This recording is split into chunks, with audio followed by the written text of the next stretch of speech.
And we're in Portland, Maine, and some of the narrow gauge railroads. See, that's why they call it narrow gauge.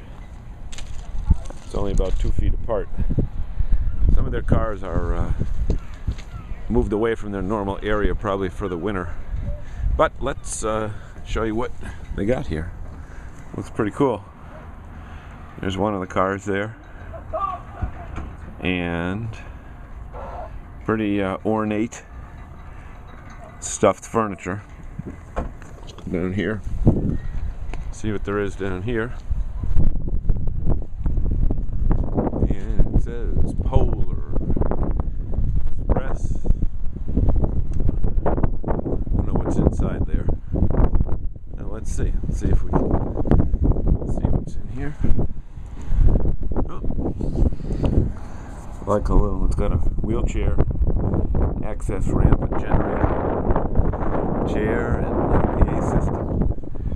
Then over here is the next car. They got bench seats all the way down, and we got one more. Let's take a look up here. See, we're right on the waterfront in Portland, Maine. And we got actually like a semi caboose, but let's see what we got here.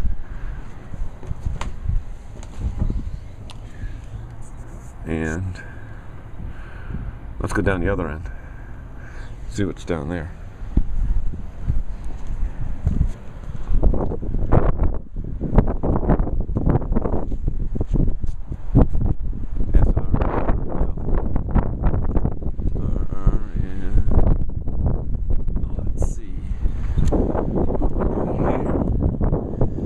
It's got a little walkway, little